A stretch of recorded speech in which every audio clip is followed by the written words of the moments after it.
Hello everyone, this is Shruti. Welcome to curious cat channel. कैसे हैं आप सभी स्टूडेंट्स? आज मैं आपके लिए मध्य प्रदेश के कार्यक्रम से रिलेटेड क्लास लेकर आई हूँ। 2021-22 में जो भी मध्य प्रदेश में कार्यक्रम हुए हैं उससे रिलेटेड आज आपकी क्लास होगी। और इसके साथ ही मैंने आपके लिए मध्य प्रदेश की जो पॉलिटी है उसमें मध्य प्रदेश के चीफ मिनिस्टर्स, गवर्नर्स, वो पूरा डिटेल में कवर कराया हुआ है। वो ऑब्जेक्टिव फॉर्म में नहीं है, वो पूरा डिस्क्रिप्टिव फॉर्म में है। पूरा उसको डिटेल में मैंने कवर कराया। आप उसको जरूर ज्वाइन कीजिएगा, वो बहुत अच्छे से कवर किया हुआ है। अगर आप उन क्लासेस को ज्वाइन करते हैं आपके सारे क्वेश्चन, सारे फैक्ट्स कवर हो जाएंगे और आपको एग्जाम में कोई ना कोई क्वेश्चन देखने को जरूर मिलेगा। ठीक है। और साथ ही मैंने करंट अफेयर भी टॉपिक वाइज ली हुई है। जो ऑल इंडिया लेवल की करंट अफेयर होती है वो भी टॉपिक वाइज ली हुई है। और मध्य प्रदेश की करंट अफेयर में स्पोर्ट्स से रिलेटेड जो सेक्शन था वो भी मैंने आपको कंप्लीट कराया है। आप इन सारे सेशंस को प्लेलिस्ट में जाकर ज्वाइन कर सकते हैं। और क्यूरियस कैट चैनल को ज़्यादा से ज़्यादा लोगों तक पहुंचाइए। नोटिफिकेशन के लिए बेल आइकन को दबाना ना भूलिएगा। ठीक, चलिए स्टार्ट करते हैं आज का सेशन।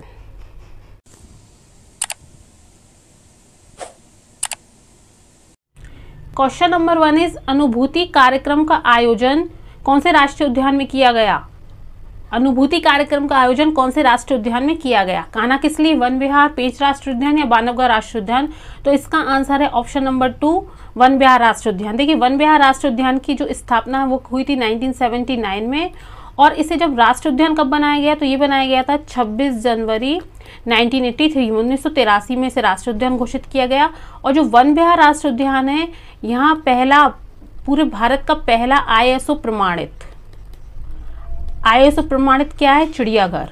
ठीक है, ये आपके एग्जाम के पॉइंट ऑफ व्यू से बहुत ज्यादा इंपॉर्टेंट पॉइंट है।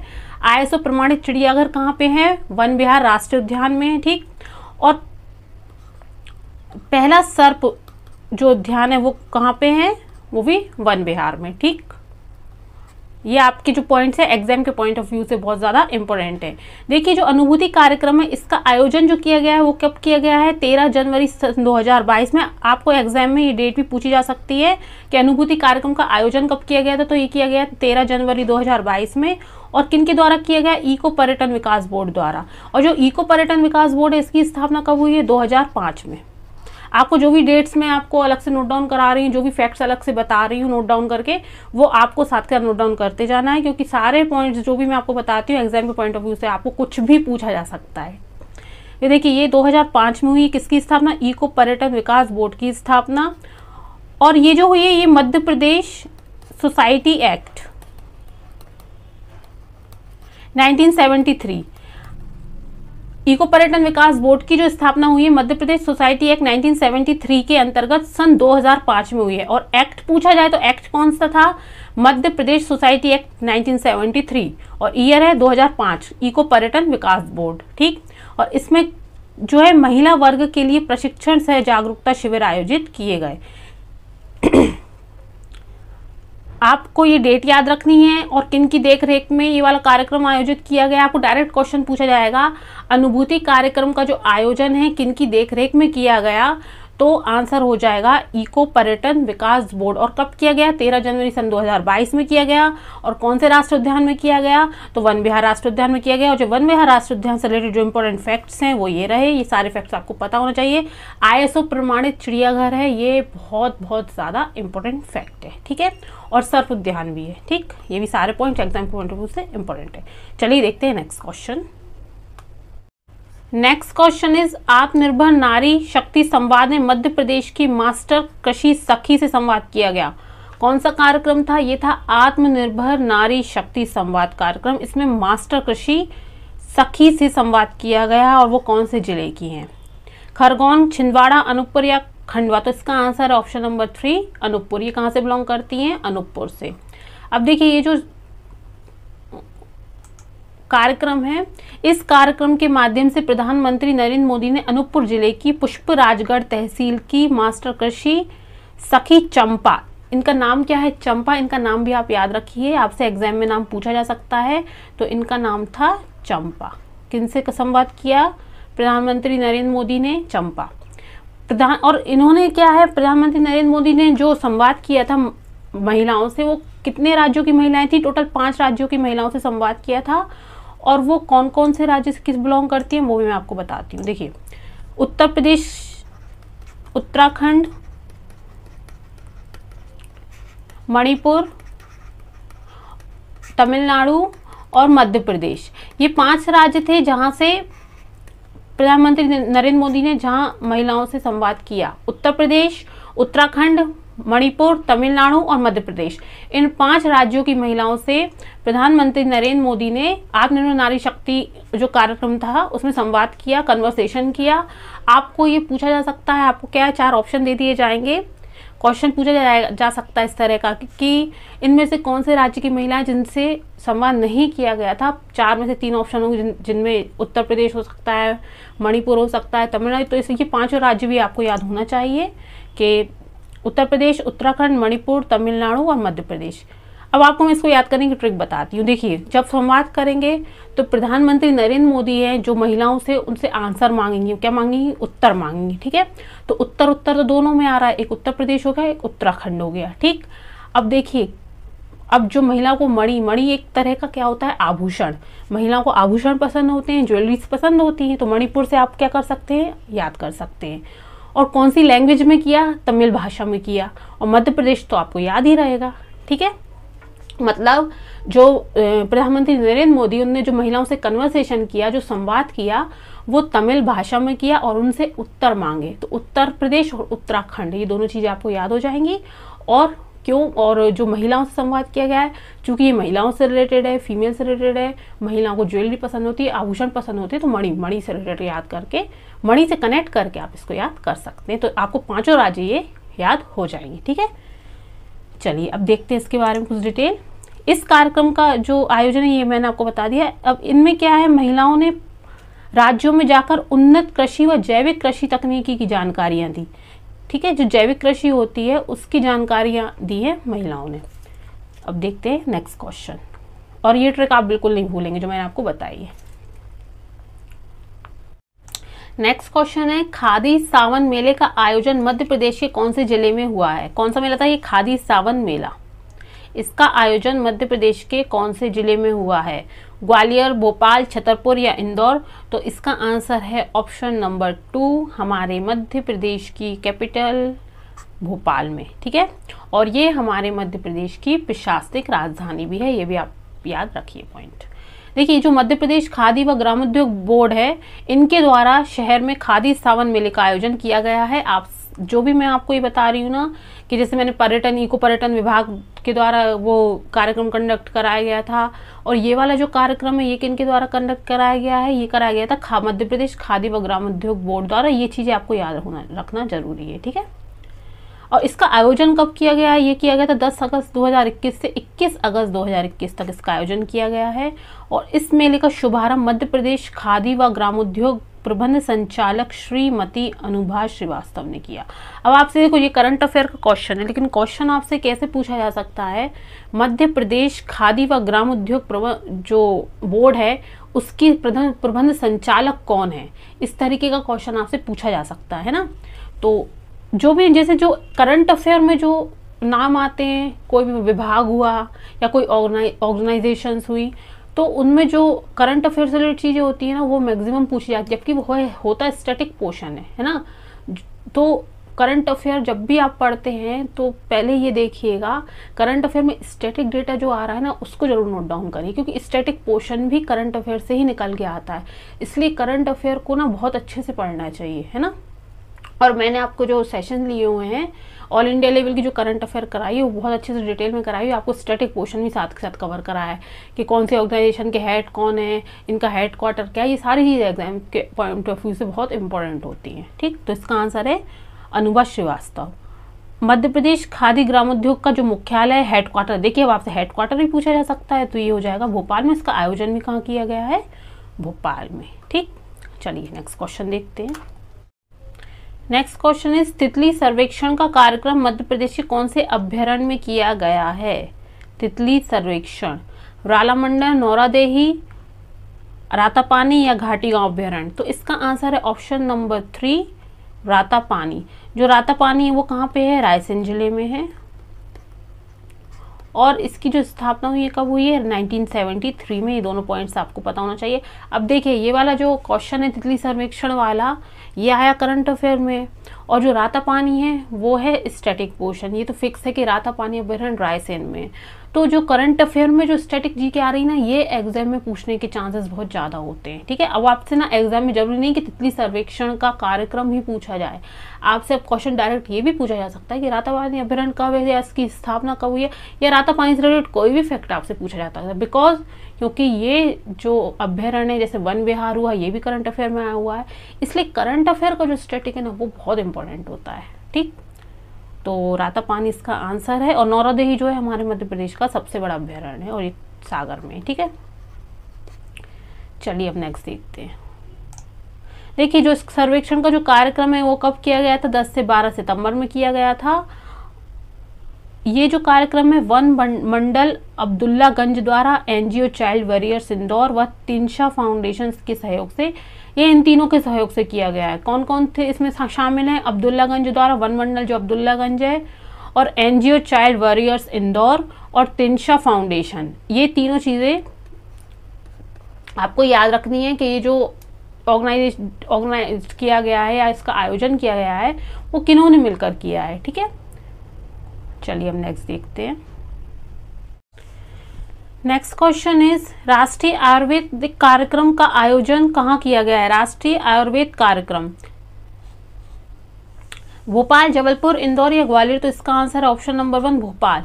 देखिए जो राष्ट्रीय आयुर्वेद कार्यक्रम है इसका आयोजन मिंटो हॉल में किया गया था, लेकिन मिंटो हॉल का नाम बदलकर अब क्या किया गया है, कुशाभाऊ ठाकरे। ये आपके एग्जाम के पॉइंट ऑफ व्यू से इंपॉर्टेंट है क्योंकि ये अभी हाल ही में किया गया था, कुशाभाऊ ठाकरे।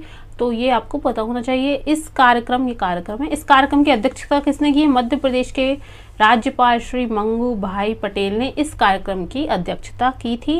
ये भी आपसे पूछा जा सकता है। और जो हमारे राष्ट्रीय जो आयुष मंत्री, हमारे मध्य प्रदेश के आयुष मंत्री, वो कौन है, वो हैं राम किशोर कांवरे। कौन है, राम किशोर कांवरे। ये हमारे मध्य प्रदेश के कौन है, आयुष मंत्री हैं। ये भी आपसे पूछा जाता है। अब देखिए राष्ट्रीय आयुर्वेदिक कार्यक्रम है, ठीक, ये आया है, लेकिन ये आयुष मंत्रालय से रिलेटेड कार्यक्रम हुआ है। क्यों, क्योंकि ये आयुर्वेद है। अब आपसे ना ये जैसे मंत्रिमंडल की लिस्ट है, उसमें मंत्रिमंडल में क्या पूछा जा सकता है, आयुष मंत्री कौन है। क्यों, क्योंकि ये करंट अफेयर में आया हुआ है, तो हो जाएगा राम किशोर कांवरे। देखिए जो भी एक चीज़ है ना मैं आपको साथ के साथ कवर करा रही हूँ। क्वेश्चन तो आपको एक मिलेगा, लेकिन उसमें मैं बहुत सी चीज़ें आपके साथ कवर कराती जाऊँगी। ठीक है, और एक चीज़ और है कि राष्ट्रीय जो आयुर्वेदिक संस्थान है, राष्ट्रीय आयुर्वेद संस्थान, इसकी जो स्थापना है वो कब हुई है, वो हुई है 1973 में। और कहाँ पे है ये है जयपुर में, राजस्थान। ठीक, ये भी आपसे पूछा जा सकता है। चलिए now let's see the next question. Next question is India international mega trade fair Madhya Pradesh के कौन से शहर में आयोजित किया गया। India international mega trade fair, इसका जो आयोजन है मध्य प्रदेश के कौन से शहर में किया गया, जबलपुर, ग्वालियर, भोपाल या इंदौर। तो इसका आंसर ऑप्शन नंबर 4 इंदौर।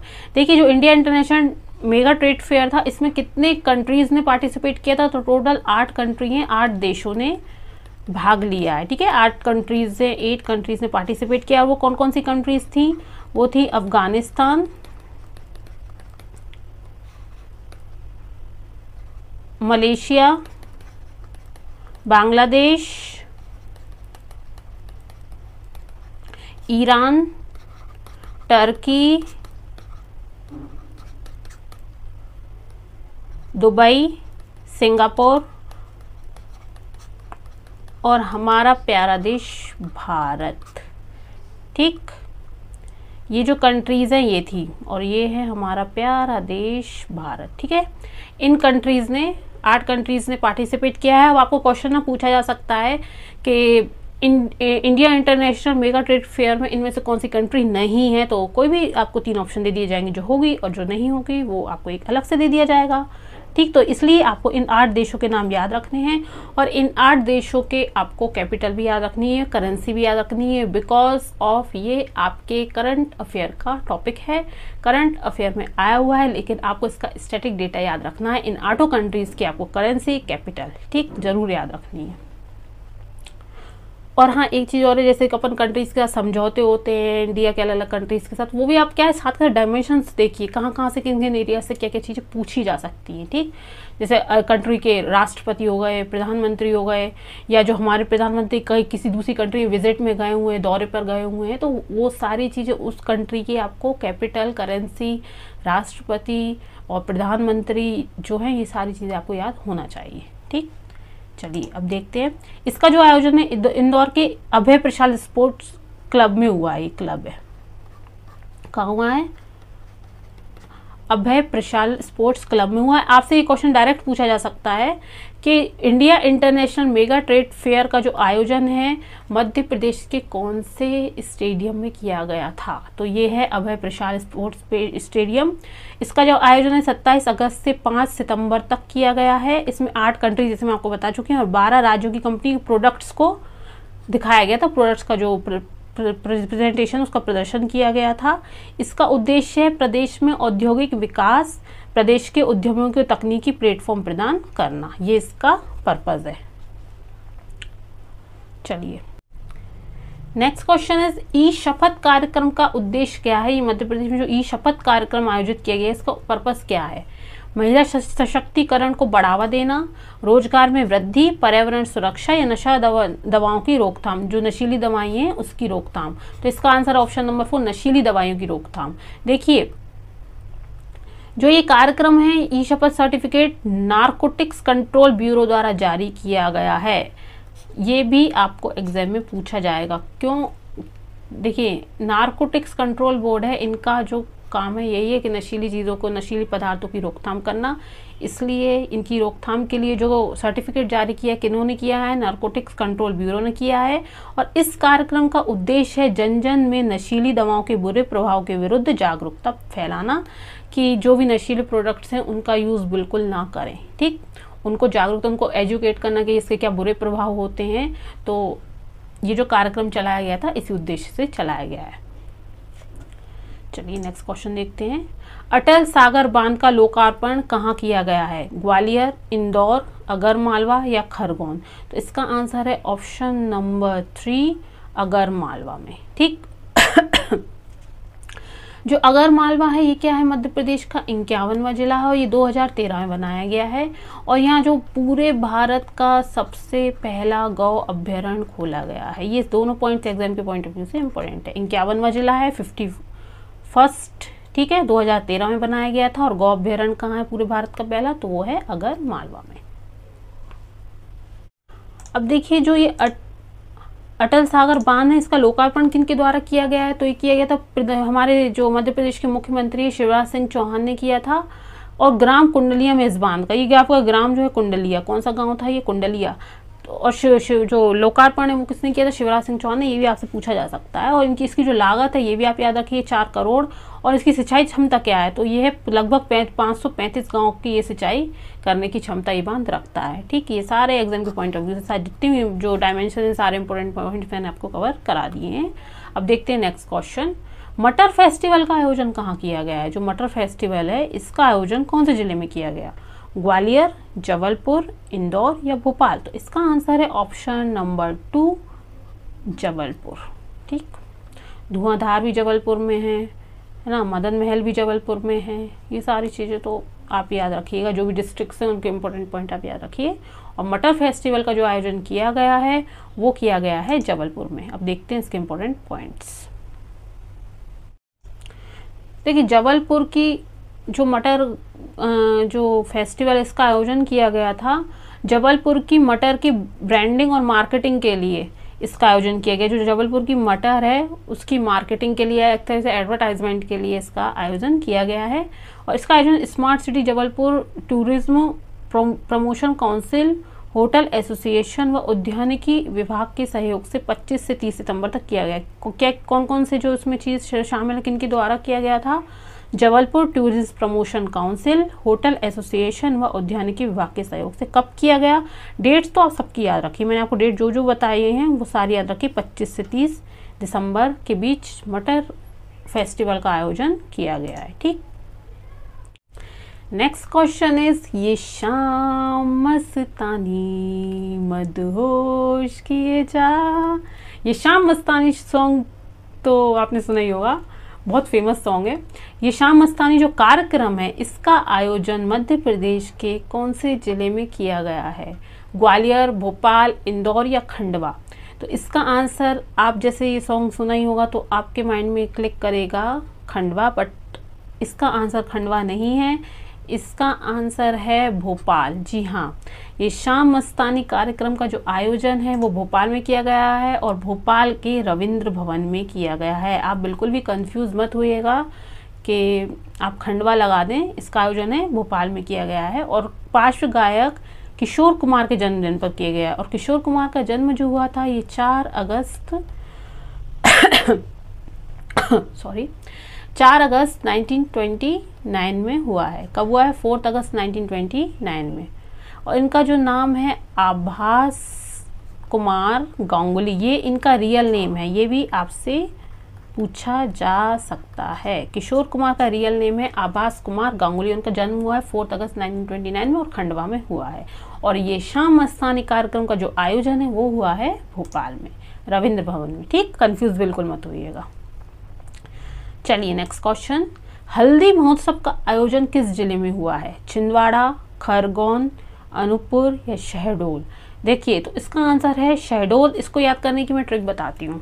जब भी हल्दी का महोत्सव होता है या हल्दी लगती है शादी ब्याह में तो क्या बजाए जाते हैं? ढोल नगाड़े बजाए जाते हैं। ठीक है, तो इसीलिए जो हल्दी के महोत्सव है उससे आप याद रखिए कि जब भी हल्दी लग रही है तो हाँ ढोल नगाड़े बज रहे हैं, तो आंसर हो जाएगा उसका शहडोल। आप कंफ्यूज नहीं होंगे, आप भूलेंगे नहीं। ठीक, आप ढोल से याद रखिए शहडोल। ठीक है, चलिए अब नेक्स्ट क्वेश्चन देखते हैं। देखिए, इसके बारे में बता दूं, इसका जो आयोजन है एक जिला एक उत्पाद योजना के तहत किया गया है। ठीक है, और कौन सी योजना के अंतर्गत किया गया है ये भी आपसे एग्जाम में पूछा जा सकता है।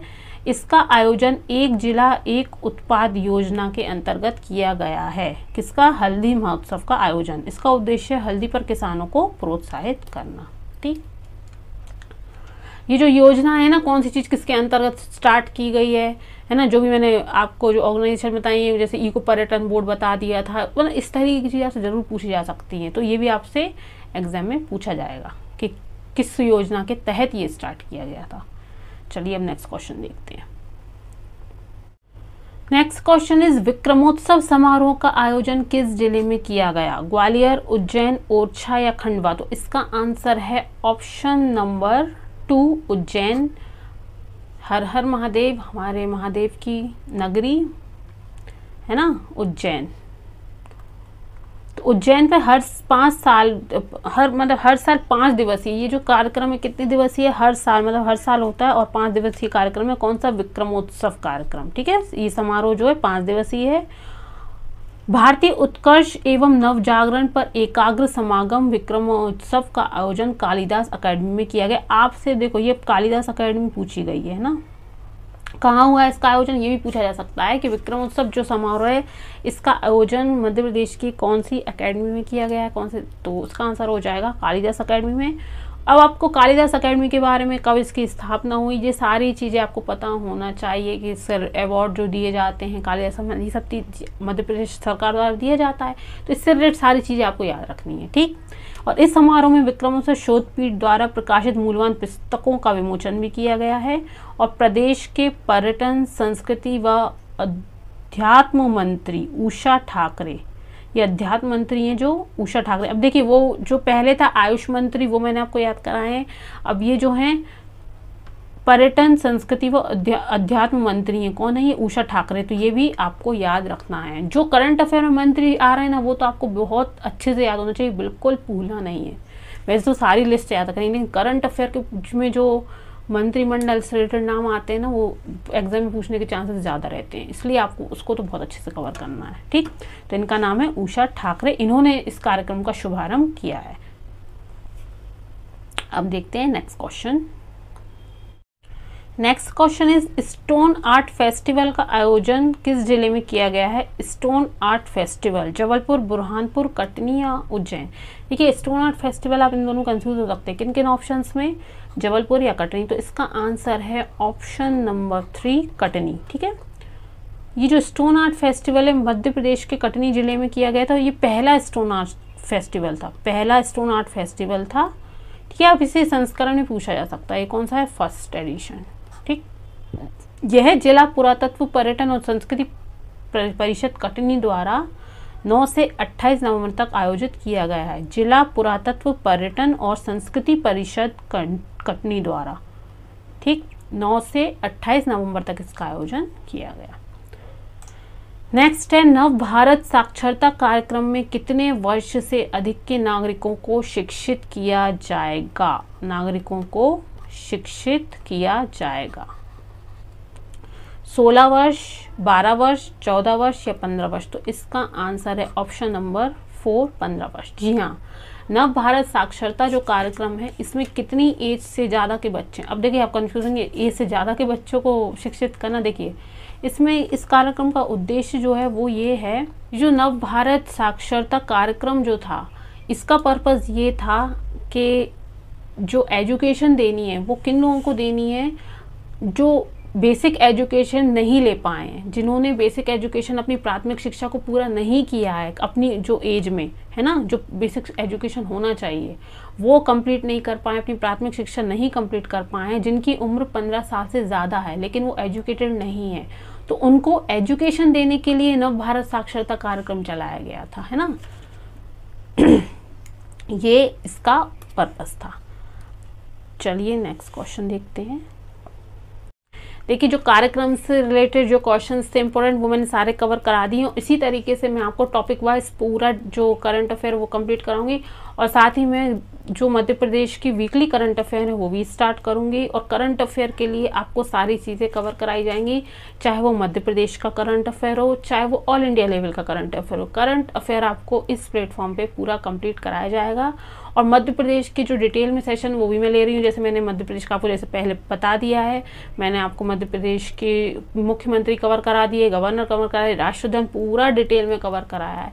ऐसे में धीरे धीरे करके सारे सेशन आपको पूरे डिटेल में कवर करा रही हूँ। उन सेशंस को आप ज़रूर ज्वाइन कीजिएगा और इस चैनल को ज़्यादा से ज़्यादा लोगों तक पहुँचाइए, सब्सक्राइब कीजिए और नोटिफिकेशन के लिए बेल आइकन को दबाना ना भूलिएगा, जिससे कि मेरा मोटिवेशन बढ़े। ठीक, तो चलिए मिलते हैं आपसे नेक्स्ट सेशन में न्यू टॉपिक के साथ।